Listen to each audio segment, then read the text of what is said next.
Hello दोस्तों, नमस्कार। स्वागत है आप सभी का एक बार फिर से अपने YouTube चैनल ज्ञान सागर कोचिंग इंस्टीट्यूट में। तो आज की क्लास में हम लोग डिस्कस करेंगे क्लास 10th की एनसीईआरटी का चैप्टर नंबर 3 दो चर वाले रैखिक समीकरण युग्म का प्रश्नावली 3.2 के प्रश्नों को। तो चलते हैं, स्टार्ट करते हैं आज की क्लास को। और क्लास को स्टार्ट करने से पहले आप लोगों से एक बात कहनी है कि अगर अभी तक आपने हमारे चैनल ज्ञान सागर कोचिंग इंस्टीट्यूट को सब्सक्राइब नहीं किया तो प्लीज हमारे चैनल ज्ञान सागर कोचिंग इंस्टीट्यूट को सब्सक्राइब अवश्य कर लें। और अगर क्लासेस आपको पसंद आती हैं तो इसको लाइक करना और अपने दोस्तों के साथ शेयर करना ना भूलें। ठीक है, तो चलते हैं, स्टार्ट करते हैं आज की एक्सरसाइज 3.2 को। ध्यान दीजिएगा, पहला प्रश्न आपसे कहा गया है। पहला प्रश्न कहा है कि निम्न समस्याओं में रैखिक समीकरणों के युग्म बनाइए और उनके ग्राफीय विधि से हल ज्ञात कीजिए। पहला प्रश्न आपका है, कह रहा है कि क्लास 10th के 10 विद्यार्थियों ने एक गणित की पहेली प्रतियोगिता में भाग लिया। ठीक है, तो पहले लाइन से अपने को क्या इंफॉर्मेशन मिल रही है कि क्लास 10th के 10 बच्चों ने गणित की पहेली प्रतियोगिता में क्या किया, भाग लिया। यदि लड़कियों की संख्या लड़कों की संख्या से 4 अधिक हो तो प्रतियोगिता में भाग लिए लड़कों और लड़कियों की संख्या ज्ञात कीजिए। ठीक है, तो देखिए इसको कैसे लगाएंगे। हम मान लेते हैं, माना प्रतियोगिता में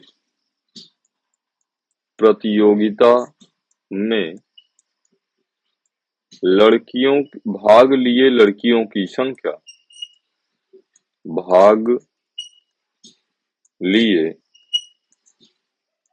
लड़कियों की संख्या बराबर यक्ष तथा लड़कों की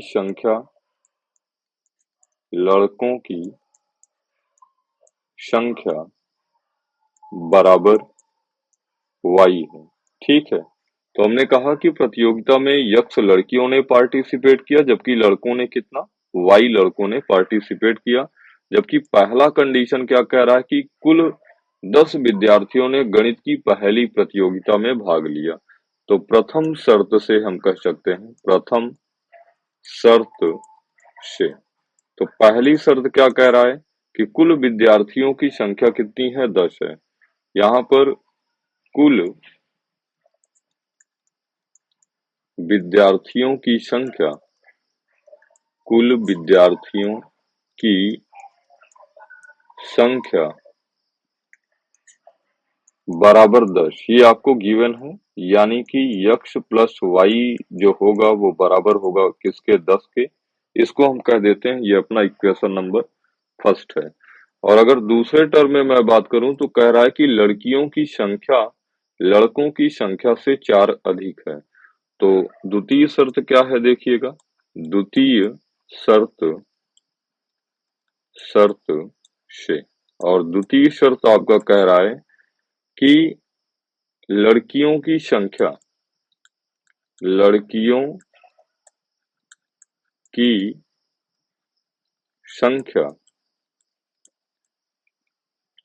बराबर है लड़कों की संख्या से 4 अधिक।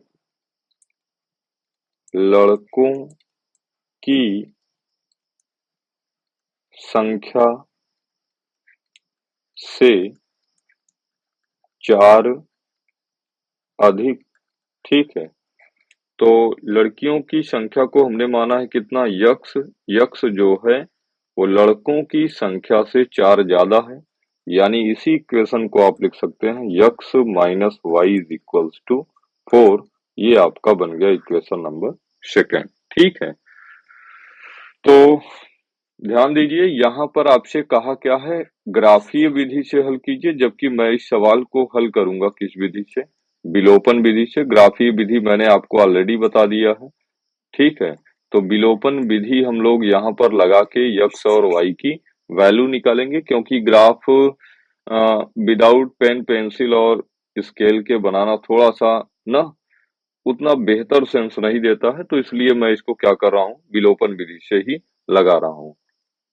तो ध्यान दीजिए, अपने को यहाँ पर दो समीकरण पता चले हैं। पहला समीकरण पता है x plus y is equals to 10, ये आपका इक्वेशन नंबर फर्स्ट है। तथा दूसरा जो समीकरण मिला है x minus y is equals to कितना, 4, ये दूसरा समीकरण मिला है। और यहाँ पर आप ध्यान दीजिए कि जब भी ध्यान दीजिए, अगर मैं पूछूं यक्स का गुणांक कितना है, तो आप कहेंगे यक्स का गुणांक 1 है, और यहाँ पर यक्स का गुणांक कितना है, 1 है। ये आपके यक्स के गुणांक हैं, ठीक है। और यहाँ पर अगर मैं y का गुणांक पूछूं, तो आप कहेंगे y का गुणांक जो है यहाँ पर पहले इक्वेशन में +1 है और दूसरे इक्वेशन में -1 है। तो जब भी किसी भी वेरिएबल का एक गुणांक सेम हो, देखिए जैसे y का गुणांक तो सेम है, ठीक है, और अपोजिट साइन के साथ हो, मतलब एक पॉजिटिव है दूसरा निगेटिव है, उस कंडीशन में आप क्या करेंगे, समीकरण 1 व समीकरण 2 को जोड़ देंगे। और सेम की कंडीशन में जब गुणांक सेम हो और सेम साइन के साथ हो, तो उस कंडीशन में आप इक्वेशन को घटाएंगे, ठीक है। तो यहाँ पर अगर हम y के गुणांक को देखें, तो y आपका पॉजिटिव और y आपका निगेटिव, तो चूंकि कोफिशिएंट सेम है और अपोजिट साइन के साथ है, इसलिए हम समीकरण 1 और समीकरण 2 को क्या करेंगे, जोड़ेंगे, ठीक है। तो नेक्स्ट लाइन लिखिए, समीकरण 1 व समीकरण 2 को जोड़ने पर और जब आप जोड़ने पर तो समीकरण 1 आपका है x plus y is equals to 10 और दूसरा इक्वेशन है x minus y is equals to 4। ध्यान दीजिएगा, plus y minus y cancel होगा, यक्स यक्स कितना होगा, 2x इज इक्वल्स टू 10 में 4 जोड़ेंगे 14, यानी यक्स इज इक्वल्स टू हो जाएगा आपका 14/2 और 2 सते 14, तो यक्स बराबर आपका आ गया कितना, 7। यक्स बराबर कितना आ गया, 7। अब समीकरण 1 में या 2 में आप जिसमें चाहे उसमें वैल्यू पुट कर दीजिए। समीकरण 1 में x बराबर 7 रखने पर x बराबर कितना रखेंगे, 7 रखेंगे। तो समीकरण 1 अपना है 7 प्लस वाई बराबर 10, तो y बराबर हो जाएगा 10 प्लस 7 का साइड चेंज -7, तो y इज इक्वल्स टू 3, ठीक है। अतः हम लिख सकते हैं कि अतः प्रतियोगिता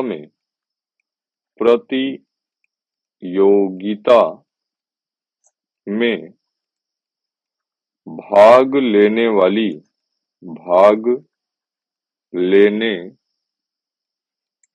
वाली लड़कियों की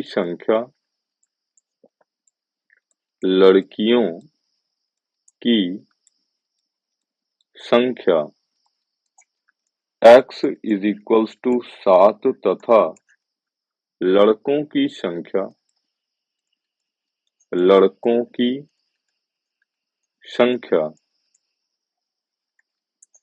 y इज इक्वल्स टू 3 है, ठीक है। ये इतना हो गया। अगर आप यहाँ पर वेरीफाई भी करना चाहें तो वेरीफाई भी कर लीजिए। तो वेरीफाई कैसे होगा, ध्यान दीजिएगा, ये आपकी गर्ल्स हैं, ठीक है, और मान लेते हैं ये आपके बॉयज हैं। तो गर्ल्स की संख्या को हमने कितना अज्यूम किया, हमने अज्यूम किया यक्स, और बॉयज की संख्या को हमने अज्यूम किया कितना, वाई। नंबर ऑफ गर्ल्स कितना आया, यक्स इज इक्वल्स टू आपका 7 आया, और नंबर ऑफ गर्ल्स कितना आया, 3 आया। तो पहला कंडीशन आपका कहा था कि x plus y is equals to 10। ध्यान दीजिए, 7 लड़की 3 लड़का, कुल 10 विद्यार्थी। ऐसे ही अगर दूसरे कंडीशन की हम बात करें तो y is equals to x is equals to y plus 3। तो y कितना, y प्लस 3 नहीं, y प्लस 4, तो ध्यान दीजिए दोनों, यक्स कितना है, 7 है, और y कितना है, 3 है। तो 3 प्लस 4 7 के बराबर हो जाएगा, यानी ये दोनों चीजें जो हैं आपकी दोनों इक्वेशन आपके सेटिस्फाई हो रहे हैं, इसलिए ये आपका सही आंसर होगा। चलते हैं अगले प्रश्न की ओर और आज का अगला प्रश्न है आपका प्रश्नावली 3.2 का। कह रहा है कि 5 पेंसिल तथा 7 कलमों का कुल मूल्य ₹50 है, जबकि 7 पेंसिल तथा 5 कलमों का मूल्य ₹46 है। एक पेंसिल का मूल्य तथा एक कलम का मूल्य ज्ञात कीजिए। ठीक है, तो यहाँ पर ध्यान दीजिए, जो आपके पास वेरिएबल्स हैं, एक पेंसिल है, दूसरा कलम है। इन्हीं बातों को आप क्या करेंगे, मान लेंगे। तो माना एक पेंसिल की कीमत या मूल्य का मूल्य एक पेंसिल का मूल्य बराबर ₹X तथा एक पेन का मूल्य बराबर ₹Y है। ठीक है, प्रश्नानुसार प्रश्नानुसार देखिए प्रश्न क्या कह रहा है। प्रश्न आपका कह रहा है कि 5 पेंसिल, तो एक पेंसिल की कीमत ₹X, तो 5 पेंसिल की कीमत 5X तथा 7 कलम, तो एक पेन की कीमत Y, तो 7 पेन की कीमत 7Y, और कह रहा है कि इनका जो ओवरऑल मूल्य है वो कितना है, 50 है। ये आपका बना इक्वेशन फर्स्ट। इसी तरीके से दूसरा कंडीशन कह रहा है कि 7 पेंसिल तथा 5 कलमों का मूल्य, 7 पेंसिल तथा 5 कलमों का मूल्य ₹46 है। कितना है, ₹46 है। तो अभी तो ध्यान दीजिए, अभी यहाँ पर यक्ष और यक्ष के गुणांक की अगर मैं बात करूं तो यक्ष का गुणांक क्या है, यहाँ पर मैं y के गुणांक को बराबर करता हूँ, और गुणांक को बराबर करने के लिए देखिए, अगर y के गुणांक की मैं बात करूं तो एक जगह पर y का गुणांक है आपका 5, पहले 7 है इक्वेशन नंबर फर्स्ट में। कितना है बताइए, 7 है। तो पहले इक्वेशन में y का गुणांक 7 है, जबकि दूसरे इक्वेशन में अगर हम बात करें y का गुणांक कितना है, तो 5 है। तो बराबर करने के लिए इनका एलसीएम 35 ले लेता हूँ, और 7 को 35 बनाने के लिए आप 5 से, यानी समीकरण 1 में 5 से तथा समीकरण 2 में आप 7 से गुणा करके, और सेम साइन है इसलिए आपस में इक्वेशन को घटाऊंगा। ठीक है, तो चलिए क्या करूंगा समझिएगा। यहाँ पर लिखूंगा कि समीकरण एक में 5 से तथा समीकरण दो में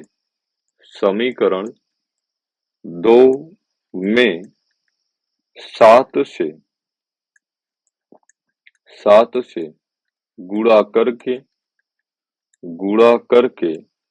घटाने पर, घटा क्यों रहा हूं, क्योंकि y के दोनों साइन कैसे हैं, पॉजिटिव है, और सेम साइन हमेशा घटेगा इक्वेशन के टर्म में। ठीक है, घटाने पर चलिए, तो यहाँ पर 5 से जब गुणा लगाएंगे तो 5 पचम कितना हो गया, 25x, और 5 सते 35y बराबर 5 पचम 25, 250।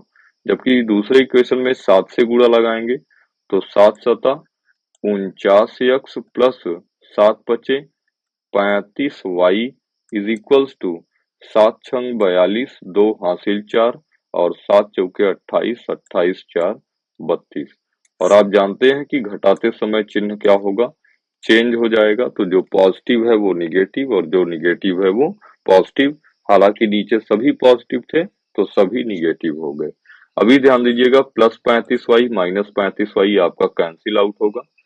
49 में से 25 घटेगा, अपोजिट साइन हमेशा घटेगा, तो घटेगा तो कितना हो जाएगा, आप कहेंगे 25 4 29, 10 39, घटा लीजिए, 9 में से 5 घटाइए 4 में भी 24 आए। 9 में से 4 घटे कितना, 9 में से 5 घटा 4x, ठीक है, और 4 में से 2 2, 24x। अगर मैं पूछूं 49 बड़ा की 25, तो आप कहेंगे 49, इसलिए निगेटिव साइन।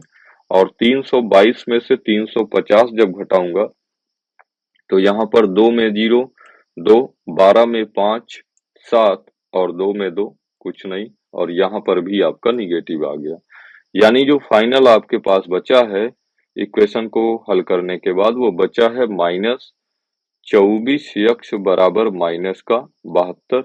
माइनस साइन से आपका माइनस साइन कैंसिल होगा, तो यक्स बराबर हो जाएगा 72/24। और हम जानते हैं 24 तियां 72, यानी यक्स की वैल्यू आपके पास निकल के आया कितना, 3। ठीक है, अभी क्या करूंगा, समीकरण 1 में यक्स बराबर 3 पुट कर दूंगा, आपको वाई पता चल जाएगा। समीकरण एक में x इज इक्वल्स टू 3 रखने पर, चलिए समीकरण 1 में आप x की वैल्यू 3 पुट कर दीजिए, तो हो जाएगा 5 गुना 3 प्लस 7y बराबर कितना, 50। तो 7y बराबर हो जाएगा 50 और 5 तियां 15 -15। ठीक है, तो यहाँ पर हो जाएगा 7y बराबर 50 में से 15 आप घटाएंगे कितना, तो आप कहेंगे 35। कितना, 35। तो y इज इक्वल्स टू आपका हो जाएगा 35/7 बचे 35। तो y मिल गया आपको कितना, 5। ठीक है, y कितना मिल गया, 5। अतः आप कह सकते हैं, अतः एक पेंसिल एक पेंसिल की कीमत रुपए x बराबर, अगर x की बात करूं तो x बराबर आपका आया है 3, रुपए x बराबर 3, तथा एक पेन की कीमत y इज इक्वल्स टू रुपए 5 होंगे। ठीक है, यही आपका क्या हो जाएगा, आंसर हो जाएगा। ठीक है, और ध्यान दीजिएगा कि ये आपका ग्राफीय विधि से नहीं है, ये किस विधि से मैं लगा रहा हूं, आगे आपको किसी भी क्वेश्चन को हल करने की 3 विधियां पढ़नी है, विलोपन विधि, प्रतिस्थापन विधि, वज्र गुणनखंड विधि। ठीक है, तो उसमें से एक ये क्या है, आपकी विलोपन विधि। ठीक है, चलते हैं नेक्स्ट प्रश्न पर, और आज का दूसरा प्रश्न आपका है। दूसरा प्रश्न कह रहा है कि अनुपातों A1/A2, B1/B2 और C1/C2 की तुलना कर ज्ञात कीजिए कि निम्न समीकरण युग्म द्वारा निरूपित रेखाएं एक बिंदु पर प्रतिच्छेद करती हैं, समांतर हैं अथवा समपाती हैं। ठीक है, तो ध्यान दीजिए, मैंने आपको क्लास के पहले जब थियरी पोर्शन पढ़ा रहा था तो बताया था कि जब भी A1/A2 की वैल्यू B1/B2 के बराबर नहीं होगी, उस कंडीशन में रेखाएं परस्पर क्या करेंगी, प्रतिच्छेद करेंगी। दूसरा कंडीशन मैंने आपको बताया था कि जब भी A1/A2 बराबर हो B1/B2 के, और ये आपस में समांतर होने का प्रतिबंध है, बराबर ना हो C1/C2 के, उस कंडीशन में क्या होंगी, ये परस्पर क्या होंगी बताइए, समांतर होंगी। जबकि समपाती का कंडीशन क्या था, समपाती का कंडीशन था कि A1/A2 बराबर हो B1/B2 के, और ये भी बराबर हो आपका C1/C2 के। तो रेखाएं परस्पर क्या होती थी, एक दूसरे के समपाती होती थी। बोलिए हाँ कि नहीं। चलिए, आपने ये बात पढ़ा है, ठीक है, तो फिर से एक बार देख लीजिए, कोई भी रेखा एक दूसरे को परस्पर प्रतिच्छेद करेगी जब A1/A2 does not is equals to B1/B2 हो, उस कंडीशन में रेखा एक जो होगी वो रेखा दो को क्या करेगी, किसी एक पर्टिकुलर स्थान पर प्रतिच्छेदित करेगी, और उस रेखा का एक अद्वितीय हल प्राप्त होगा। दूसरे कंडीशन में आपने पढ़ा कि कोई भी दो रेखाएं परस्पर समांतर होंगी यदि A1/A2 बराबर हो B1/B2 के, और ये भी बराबर हो C1/C2 के। तो ये बराबर ना हो C1/C2 के, उस कंडीशन में रेखाएं क्या होंगी, एक दूसरे के समांतर होंगी, और इस स्थिति में रेखा का एक भी हल प्राप्त नहीं होगा, क्योंकि समांतर रेखाएं हम जानते हैं एक दूसरे को कभी भी प्रतिच्छेद नहीं करती हैं। यही कारण है कि A1 by A2 does not is equals A1 upon A2 बराबर B1 by B2 does not is equals to C1 by C2 होगा। ठीक है, और यहाँ पर ध्यान दीजिएगा, जब A1 by A2 बराबर हो B1 by B2 और ये भी बराबर हो C1 by C2 के, तो रेखाएं परस्पर क्या होंगी, आप कहेंगे समपाती होंगी। ठीक है, तो ध्यान दीजिए कि दूसरे प्रश्न का अगर हम पहला पार्ट देखें, तो दूसरे प्रश्न का जो अपना पहला पार्ट है वो कह रहा है कि आपको दो इक्वेशंस दिए गए हैं। क्या दिए गए हैं बताइए? दो इक्वेशंस दिए गए हैं, जिसमें से आपका पहला इक्वेशन है 5x minus 4y plus 8 is equals to 0। ये आपका पहला इक्वेशन हो गया। और दूसरा इक्वेशन आपको दिया गया है 7x plus 6y minus 9 is equals to 0। ये आपका दूसरा इक्वेशन हो गया। ठीक है, अभी हमको क्या करना है, अभी हमको A1 upon A2 B1 by B2 और C1 बाई C2 का यूज करके ये बताना है कि क्या ये रेखाएं परस्पर प्रतिच्छेद करेंगी, समांतर होंगी अथवा समपाती होंगी। तो यहाँ पर हम लिखेंगे समीकरण नंबर 1 से। कहाँ से? समीकरण 1 की तुलना की तुलना A1x plus B1y plus C1 is equals to 0 से करने पर, चलिए कंपेयर कर लीजिए। अगर इनको कंपेयर करेंगे आप, तो ध्यान दीजिएगा A1 क्या होता था, यक्ष का गुणांक, तो A1 बराबर आपका हो गया 5। B1 क्या होता था, y का गुणांक, और y का गुणांक विद साइन बोलेंगे तो कितना, -4। और C1 की बात करें तो C1 आपका है 8। तथा समीकरण 2 की तुलना समीकरण 2 की तुलना A2x plus B2y plus C2 is equals to 0 से करने पर, और जब कंपेयर करेंगे आप, तो आपको मिलेगा कितना, A2 क्या होता था, दूसरे समीकरण का यक्ष का गुणांक, और A2 निकालने के लिए आप यक्ष को केवल बंद करिए, तो जो भी नंबर आपको मिलेगा वो आपका A2 हो जाएगा। अगर B2 की बात करूं तो B2 होता था y का गुणांक, y को आप ड्रॉप करिए, बाकी जो भी नंबर मिलेगा वो आपका B2 होगा, यानी +6। और C2 की अगर मैं बात करूं तो C2 इज इक्वल्स टू आपका हो जाएगा जो कांस्टेंट वैल्यू है, यानी कि -9। ठीक है, अभी यहाँ पर अब देखिए, यहाँ पर अगर हम देखें तो क्या हो जाएगा, ध्यान दीजिए।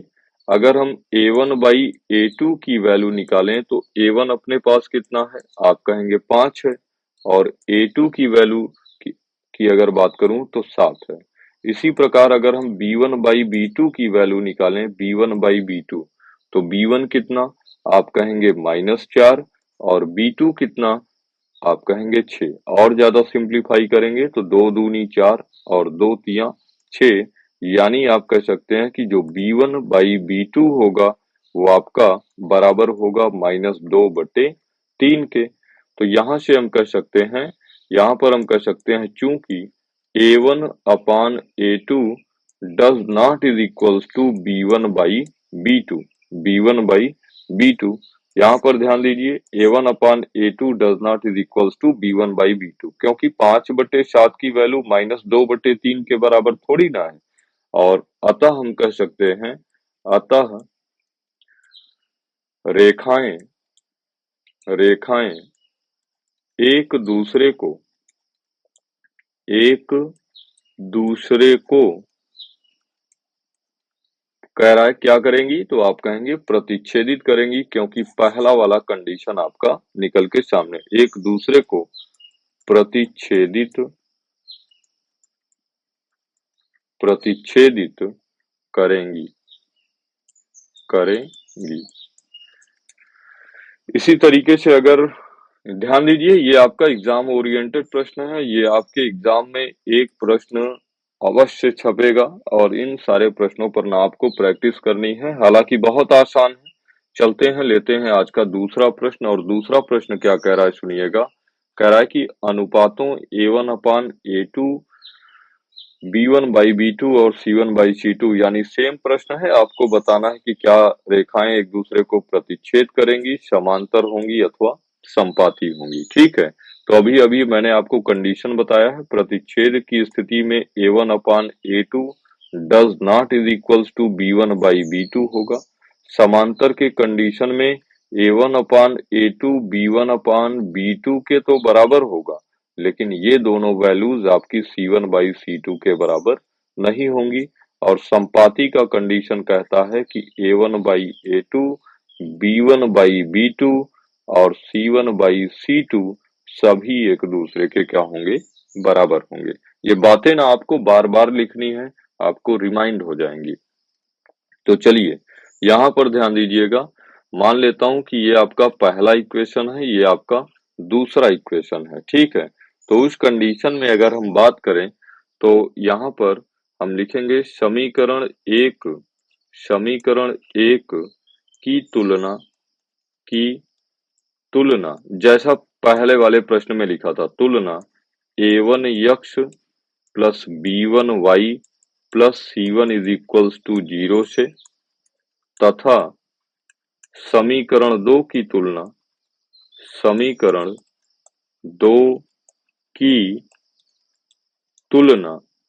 तुलना A2x plus B2y plus C2 is equals to 0 से करने पर चलिए कंपेयर कर लीजिए इनको आपस में। तो आप कहेंगे A1 क्या होता है, पहले समीकरण का यक्ष का गुणांक, यानी आपका हो जाएगा 9। और अगर B1 की बात करूं तो दूसरे समीकरण में y का गुणांक यानी 3। और अगर C1 की बात करूं तो C1 इज इक्वल्स टू हो जाएगा 12। इसी तरीके से अगर A2 की बात करूं तो दूसरे समीकरण में यक्ष का गुणांक यानी 18।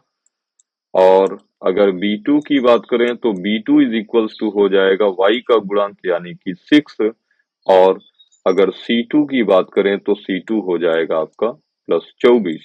बोलिए हाँ कि नहीं।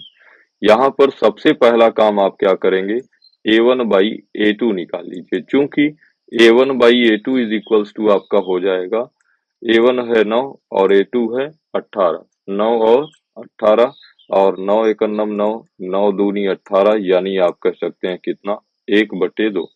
तथा B1/B2 की अगर हम बात करें तो B1 कितना है 3 और B2 कितना है आपका 6। और 3 एकन्नम 3 दूनी 6, तो ये हो जाएगा आपका 1/2। तथा C1/C2 की अगर हम बात करें तो C1/C2 आपका हो जाएगा, C1 है 12 और C2 की बात करूं तो C2 कितना है, आप कहेंगे 24। तो 12 एकन्नम 12 और 12 दूनी 24, 1/2। यहाँ पर हम कह सकते हैं कि चूंकि A1/A2 कितना, 1/2 बराबर है B1/B2 के। देखिए 1/2 ये भी है, सभी 1/2 है और बराबर है C1/C2 के। तो मैं आपसे कहूं कि क्या रेखाएं प्रतिच्छेद करेंगी, समांतर होंगी या संपाती होंगी। तो आप कहेंगे कि सर जिसमें A1/A2 बराबर है B1/B2 और ये भी बराबर है C1/C2 के, उसमें उस कंडीशन में रेखाएं एक दूसरे के क्या होंगी, संपाती होंगी। तो हम लिखेंगे कि अतः रेखाएं रेखाएं परस्पर परस्पर संपाती, जिसको आप कोलिनियर बोलते हैं, ठीक है, संपाती होंगी। ठीक है, चलते हैं नेक्स्ट प्रश्न पर। और अगला प्रश्न अपना है, एक सवाल और है आपकी, सवाल नंबर 2 का तीसरा पार्ट है। कह रहा है कि 6x minus 3y plus 10 is equals to 0। इसको हम कह देते हैं, ये अपना इक्वेशन फर्स्ट है। और 2x minus y plus 9 is equals to 0, इसको हम कह देते हैं समीकरण 2 है। ठीक है, तो यहाँ पर ध्यान दीजिएगा, फिर से हम वही बात लिखते हैं कि समीकरण एक की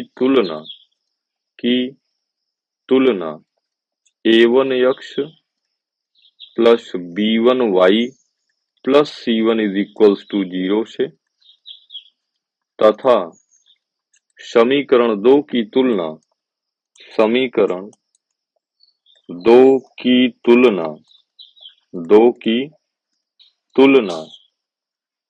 a2x plus b2y plus c2 is equals to 0 से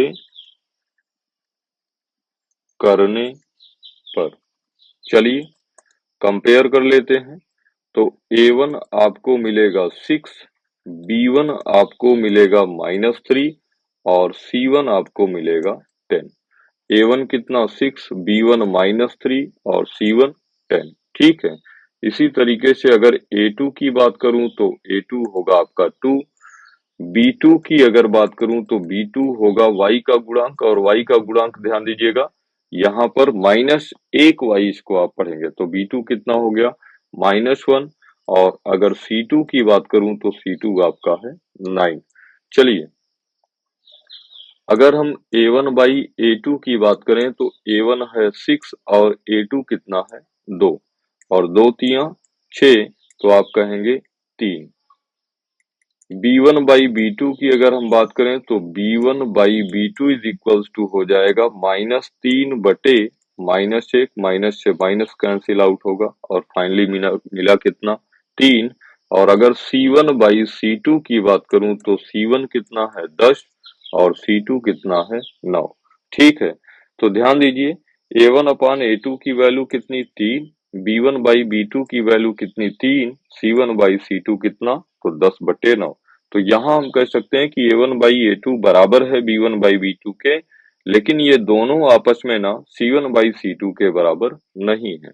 यहाँ पर लिखेंगे चूंकि a1 अपान a2 बराबर है आपका b1 बाई b2 के, does not is equals to c1 by c2, अतः अतः रेखाएं रेखाएं एक दूसरे को एक दूसरे के एक दूसरे के समांतर होंगी। क्या होंगी? समांतर होंगी। ठीक है, ये रेखाएं एक दूसरे के कैसी होंगी तो अब कहेंगे समांतर होंगी, क्योंकि समांतर रेखा का प्रतिबंध क्या होता है? समांतर रेखा का प्रतिबंध होता है कि a1 बाई a2 बराबर हो b1 बाई b2 के, does not is equals to बराबर हो c1 बाई c2 के। तो ये कंडीशन आपका समांतर होने का प्रतिबंध है। ठीक है, चलते हैं नेक्स्ट प्रश्न पर, और नेक्स्ट प्रश्न आज का आपका है प्रश्न नंबर 3। क्या कह रहा है कि अनुपातों a1 by a2, b1 by b2 और c1 बाई c2 की तुलना कर ज्ञात कीजिए कि निम्न रैखिक समीकरणों के युग्म संगत हैं या असंगत हैं। तो ध्यान दीजिए, आपने 3 कंडीशन पढ़ा है। ठीक है, पहला कंडीशन आपने पढ़ा है कि जब a1 बाई a2 बराबर हो या डज नॉट इक्वल हो b1 बाई b2 के, तो उस कंडीशन में रेखाएं क्या होती हैं? रेखाएं एक दूसरे को प्रतिच्छेद करती हैं। और ध्यान दीजिए कि जब रेखाएं एक दूसरे को प्रतिच्छेद करेंगी तो इनका एक अद्वितीय हल प्राप्त होता है। इनका एक क्या होता है? अद्वितीय अद्वितीय हल हल प्राप्त होता है। बोलिए हाँ कि नहीं? प्राप्त होता है। और इस कंडीशन में जो आपकी रेखा होगी वो कैसी होगी? संगत। संगत का मतलब क्या है कि जब आप यहां से ना इक्वेशन का क्या निकाल पाए? इक्वेशन का वैल्यू निकाल पाए, यानी x और y के मान निकाल पाए, तो वो क्या कहलाएगा? आपका संगत कहलाएगा। तो दूसरा कंडीशन आपने पढ़ा था कि a1 बाई a2 बराबर b1 by b2 does not is equals to c1 by c2। तो रेखाएं चूंकि एक दूसरे के क्या होती थी? समांतर होती थी और समांतर के कंडीशन में चूंकि समांतर रेखाएं एक दूसरे को कहीं पर प्रतिच्छेद नहीं करती हैं और इसीलिए x और y का वैल्यू निकाल पाना संभव नहीं होगा और इस वजह से ये रेखाएं असंगत होंगी। कैसी होंगी? असंगत होंगी। ठीक है। और तीसरा मैं यहाँ लिख देता हूँ कि A1/A2 बराबर B1/B2 बराबर C1/C2। इस कंडीशन में रेखाएं परस्पर क्या होती थी? संपाती होती थी।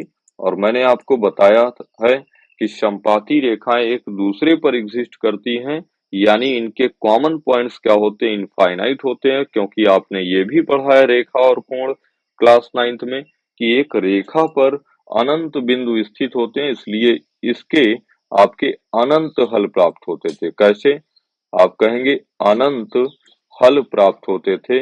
और चूंकि हल प्राप्त हो रहा है इसलिए ये भी आपका कैसा होता था? संगत होता था। ठीक है, ये भी आपके संगत होते थे। ठीक है, तो ध्यान दीजिएगा, कोई भी रेखा संगत कब होगी? जब उसमें या तो A1/A2 का मान बराबर ना हो B1/B2 के, अर्थात रेखाएं परस्पर प्रतिच्छेद करें, और या तो A1/A2 बराबर B1/B2 बराबर C1/C2, अर्थात रेखाएं परस्पर एक दूसरे के संगत हों या संपाती हों। ठीक है, ध्यान दीजिएगा, केवल एक कंडीशन है जहां पर रेखा युग्म असंगत होगा, और वो कंडीशन है जब रेखा एक दूसरे के क्या हो? पैरेलल हो, अर्थात की समांतर हो। चलते हैं, इन्हीं बातों को हम सीखते हैं, अपने प्रश्न में कैसे अप्लाई करेंगे। बिल्कुल अभी जैसे हमने दूसरा प्रश्न किया है, सेम उसी तरीके से आप तीसरे का पहला पार्ट या सभी पार्ट कर सकते हैं। ठीक है, तो पहला आपका समीकरण दिया गया है, ध्यान दीजिएगा, पहला पार्ट है आपका 3x plus 2y is equals to 5। तो सबसे पहले हम इसको जनरल टर्म में लिखेंगे, a1x plus b1y plus c1 बराबर 0 के टर्म में। तो ये आपका हो जाएगा 3x प्लस 2y प्लस 5 का साइड चेंज करूंगा -5 इज इक्वल्स टू 0। ये आपका पहला इक्वेशन। तथा यहाँ पर ध्यान दीजिएगा, अगर हम बात करें किसकी, 2x minus 3y is equals to 7, यहाँ पर आप a2x plus b2y plus c2 is equals to 0 के टर्म का, अर्थात अपने RHS को बनाना है कितना? 0। तो लिख सकते हैं कितना? 2x minus 3y minus 7 is equals to 0। ये आपका समीकरण 2 है। नेक्स्ट लाइन क्या करना है? आपको कहना है कि रेखा एक की तुलना आप a1x plus b1y plus c1 is equals to 0 तथा रेखा 2 की तुलना a2x plus b2y plus c2 is equals to 0 से करने पर आप पाएंगे कि a1 जो होगा, a1 आपका 3 हो जाएगा, और b1 की बात करें तो b1 आपका 2 हो जाएगा, और C1 आपका -5 हो जाएगा। इसी प्रकार से अगर हम A2 की बात करें तो A2 आपका कितना हो जाएगा? 2। अगर B2 की बात करें तो B2 हो जाएगा कितना? -3, और C2 कितना हो जाएगा? तो C2 हो जाएगा -7। कितना? -7। और यहाँ से ध्यान दीजिए, अगर हम A1/A2 निकालें तो A1/A2 आपका 3/2। अगर B1/B2 निकालें तो B1/B2 हो जाएगा -2/3, क्योंकि 2 B1 है और B2 कितना? -3। तो क्या मैं आपसे पूछूं कि 3/2 की वैल्यू -2/3 के बराबर है? आप कहेंगे नहीं। तो चूंकि यहाँ पर हम लिख सकते हैं कि A1/A2 A1/A2 does not is equals to B1/B2 है। अतः रेखाएं अतः रेखाएं रेखाएं प्रतिच्छेदित करेंगी प्रतिच्छेदित करेंगी प्रतिच्छेदित करेंगी, यहां लिख देता हूं, तथा इनका इनका एक अद्वितीय हल प्राप्त होगा, अद्वितीय हल प्राप्त होगा, प्राप्त होगा और ये संगत होंगी। ठीक है, अतः रेखाएं संगत होंगी, अतः रेखाएं संगत होंगी। तो संगत होने का मतलब क्या है कि जब आप ना कुछ वैल्यूज निकाल पाए x और y का, ठीक है, जब भी इनका हल प्राप्त होगा तो रेखा संगत होगी, और जब हल प्राप्त नहीं होगा अर्थात जब रेखाएं परस्पर एक दूसरे के समांतर होंगी तो उस कंडीशन में आपकी रेखाएं असंगत होंगी। चलते हैं नेक्स्ट प्रश्न पर। और अगला प्रश्न क्या है, ध्यान दीजिए, अगला प्रश्न आपको दिया गया है, चलिए कैलकुलेट करते हैं। तो अगला प्रश्न आपका है, ध्यान दीजिए, समीकरण 2 या प्रश्न नंबर 2 आपको दिया है। अगर हम इसके तुलना से a1x या लिख लेते हैं, ज्यादा बेटर रहेगा, थोड़ा समय लगेगा लेकिन आप ना एक्सरसाइज कर रहे हैं मेरे भाई, ठीक है, तो बार बार लिखने का प्रैक्टिस करिए आप, ठीक है, जितना लिखेंगे उतना बेहतर आप निखरेंगे, ठीक है, क्योंकि लिखते हैं जब आप तो आपके दिमाग को एक टाइम मिलता है चीजों को ना स्टोर करने का, तो ठीक है, तो लिखते हैं, केवल मेन बात क्या है, लिखते हैं। तो देखिए, अगर हम समीकरण एक को a1x plus b1y plus c1 is equals to 0 के टर्म में लिखें तो अपना हो जाएगा 2x माइनस 3y प्लस 8 का साइड चेंज करके इधर लाऊंगा तो -8 बराबर 0। ये आपका इक्वेशन फर्स्ट हो जाएगा।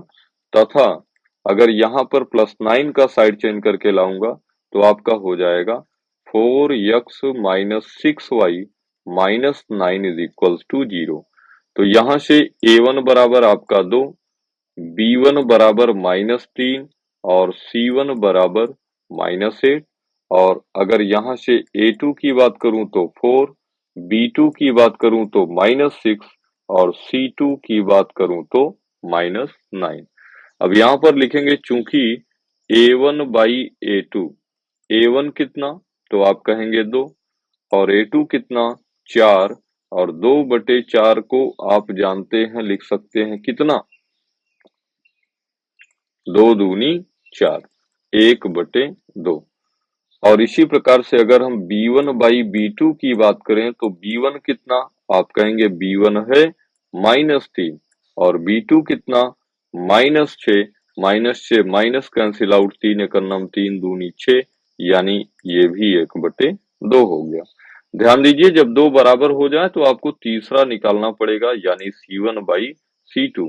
तो C1 कितना आप कहेंगे -8 और C2 कितना -9।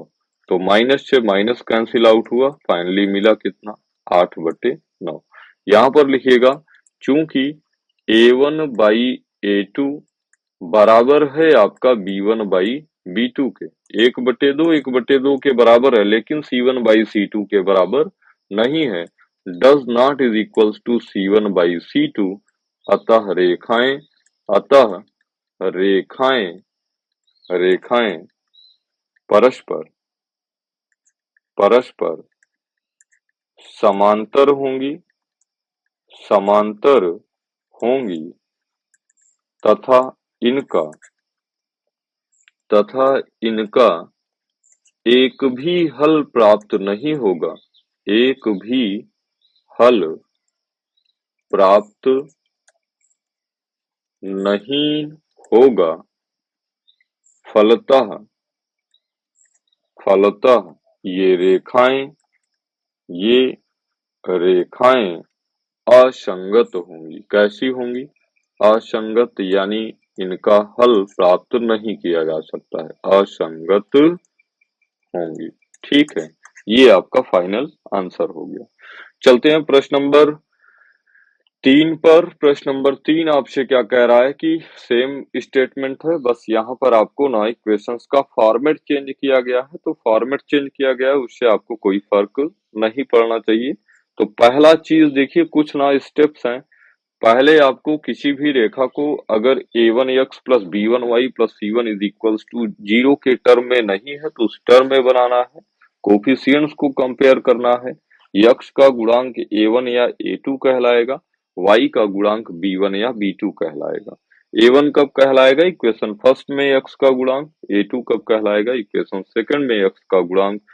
ठीक है, चलते हैं आगे। तो यहाँ पर ध्यान दीजिए, 3/2x प्लस 5/3y प्लस 7 का साइड चेंज करूंगा -7। तो यहाँ पर आपका हो जाएगा 3/2x प्लस 5/3y -7 बराबर 0। ये आपका इक्वेशन फर्स्ट हो गया। तथा अगर हम दूसरे इक्वेशंस को लिखें तो हो जाएगा 9x minus 10y plus 14 -14 is equals to 0। ये आपका समीकरण 2 हो गया। समीकरण 1 तथा समीकरण 2 की तुलना क्रमशः a1x plus a2 a1x plus b1y plus c1 is equals to 0 से कर दीजिए और 2 की तुलना आप a2x plus b2y plus c2 is equals to 0 से कर दीजिए। तो आपको a1 मिलेगा 3/2, b1 मिलेगा 5/3 और c1 मिलेगा -7। इसी तरीके से आपको a2 मिलेगा 9, b2 मिलेगा -10 और c2 मिलेगा -14। ठीक है, चलिए a1/a2 निकालते हैं। a1/a2 की बात करूं तो 3/2 और पूरे का बटे कितना 9 और 3 एकन्नम 3 तिया 9। तो फाइनली आपके पास बचा कितना 1/3 दूनी 6। ठीक है, ऐसे ही अगर हम b1/b2 की वैल्यू निकालें, b1/b2, तो b1/b2 is equals to b1 कितना, आप कहेंगे b1 है 5/3 और b2 कितना माइनस का 10। तो 5 दूनी 10 और वैल्यू हो जाएगी आपकी कितनी -1/3 2 जा 6। ध्यान दीजिए, अब दोनों बराबर नहीं आ गया है तो आपको c1/c2 निकालने की भी जरूरत नहीं है। यहाँ पर हम लिखेंगे चूंकि a1/a2 does not is equals to b1/b2, क्योंकि 1/6 की वैल्यू -1/6 के थोड़ी ना बराबर है। तो यहाँ आप लिखेंगे a1/a2 does not is equals to b1/b2। तो ये कंडीशन क्या है? अतः रेखाएं परस्पर प्रतिच्छेद करेंगी। और मैंने आपको बताया है कि अगर एक दूसरे को प्रतिच्छेद करेंगी तो इनका एक अद्वितीय हल प्राप्त होगा तथा इनका एक अद्वितीय हल, यूनिक सॉल्यूशन जिसको आप बोलते हैं, ठीक है, यूनिक सॉल्यूशन प्राप्त होगा और ये संगत होंगी। ठीक है, जब हल प्राप्त होगा तो आप जानते हैं संगत होंगी। चलिए नेक्स्ट प्रश्न पर चलते हैं और चौथा प्रश्न आपका सेम टाइप का है। ठीक है, तो यहाँ पर आपको +11 का साइड चेंज कर लेना है, -22 का साइड चेंज कर लेना है। तो अभी मैं मोटा मोटा आपको क्या करता हूँ बता देता हूँ। चलिए, तो यहाँ पर इसको आपका हो जाएगा 5x -3y प्लस 11 का साइड चेंज -11। ये आपका इक्वेशन फर्स्ट, नहीं रुकिएगा, बराबर 0। ये आपका इक्वेशन फर्स्ट। तथा आप लिख सकते हैं -10x प्लस 6y प्लस 22 का साइड चेंज बराबर 0। ये आपका समीकरण 2। a1 की बात करूं तो a1 आपका होगा 5, b1 होगा -3, c1 होगा -11। a2 की बात करूं तो a2 -10, b2 6 और c2 22। ठीक है, चलिए a1/a2 निकालिए। तो a1/a2 हो जाएगा 5/-10, 5/-10, 5 एकन्नम 5 दूनी 10। तो आप कहेंगे -1/2। अगर b1/b2 की बात करूं तो b1/b2 आपका हो जाएगा B1 है आपका -3 और B2 आपका है कितना 6 और 3 एकम 3 दूनी 6 -1/2 और क्योंकि ये दोनों बराबर आ गए हैं तो अब C1/C2 भी आप निकाल लीजिए। C1 कितना -11 और C2 कितना 22। ठीक है, C2 कितना 22, 11 एकम 11 दूनी 22। ठीक है, तो देखिए यहाँ कितना आ गया -1/2। तो -1/2 ये -1/2 ये और -1/2 ये, यानी आप कह सकते हैं चूंकि A1 अपान A2 बराबर है B1/B2 के और ये भी बराबर है आपका C1/C2 के, C1/C2 के। अतः अतः रेखाएं रेखाएं संपाती होंगी, संपाती होंगी और आप जानते हैं कि जब भी रेखाएं संपाती होंगी तो उनका अनंत हल प्राप्त होगा।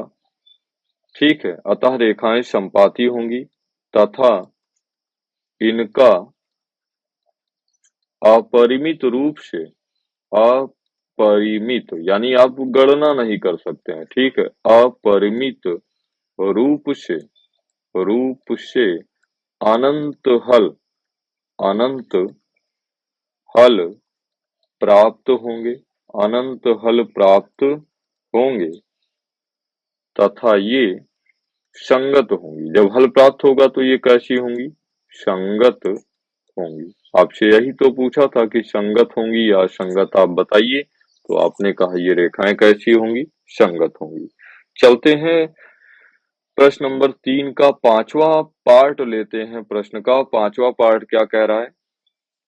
5वां पार्ट कह रहा है कि 4/3x प्लस 2y बराबर 8 और 2x प्लस 3y बराबर 12 ये आपकी संगत है या असंगत है, आपको बताना है। ठीक है, तो यहाँ पर हम लिख लेते हैं, इसको लिख सकते हैं 4/3x प्लस 2y और प्लस 8 का साइड चेंज करूंगा -8 बराबर 0, आपका पहला इक्वेशन।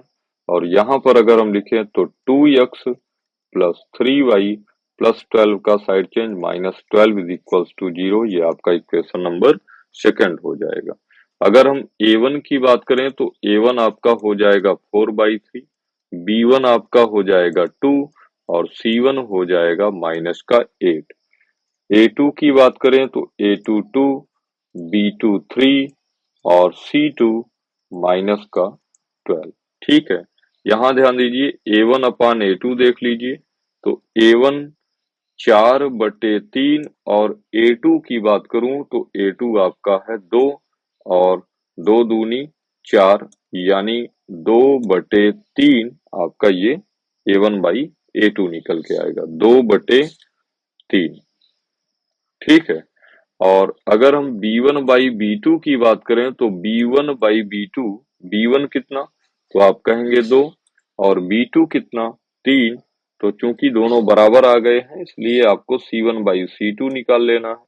C1/C2, C1 की अगर हम बात करें तो C1 है -8 और C2 है -12 और माइनस से माइनस कैंसिल आउट, 4 दूनी 8, 4 तिया 12, ये आपका हो गया 2/3, 2/3। एक चीज यहाँ पर थोड़ा पीछे चल लीजिएगा। अच्छा, सब बराबर आया था तो जाहिर सी बात है संपाती ही होगा। ठीक है, यहाँ पर ध्यान दीजिएगा, यहाँ फिर से अगर देखें तो सभी A1/A2, B1/B2 और C1/C2 परस्पर क्या है? समांतर हैं, हाँ कि नहीं? मतलब बराबर हैं।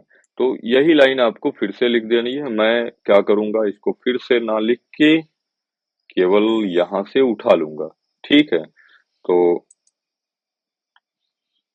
ये मैंने कॉपी कर लिया मेरे भाई और देखिए यहाँ पे ले जाके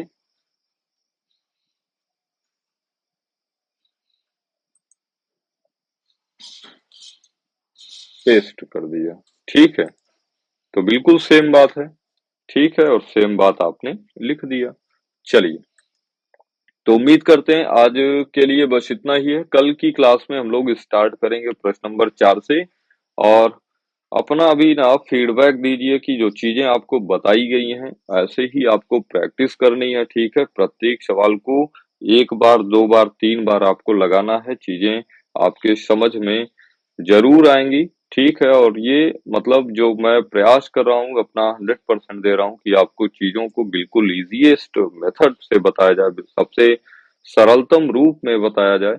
तो उम्मीद करते हैं कि क्लास आपको पसंद आई होगी। और अगर आई है और बिल्कुल चैनल पे नए हैं तो चैनल को सब्सक्राइब करिए, दोस्तों के साथ शेयर करिए और कमेंट बॉक्स में अपने जो भी क्वेरीज हों उनको अवश्य करें। मान लीजिए कि चीजें आपकी सब कुछ क्लियर है तो अपनी प्रतिक्रिया के तौर पर क्लास आपको कैसी लग रही है इसको अवश्य बताएं। जय हिंद, जय भारत। फिर मिलते हैं कल प्रश्न नंबर 4 के साथ।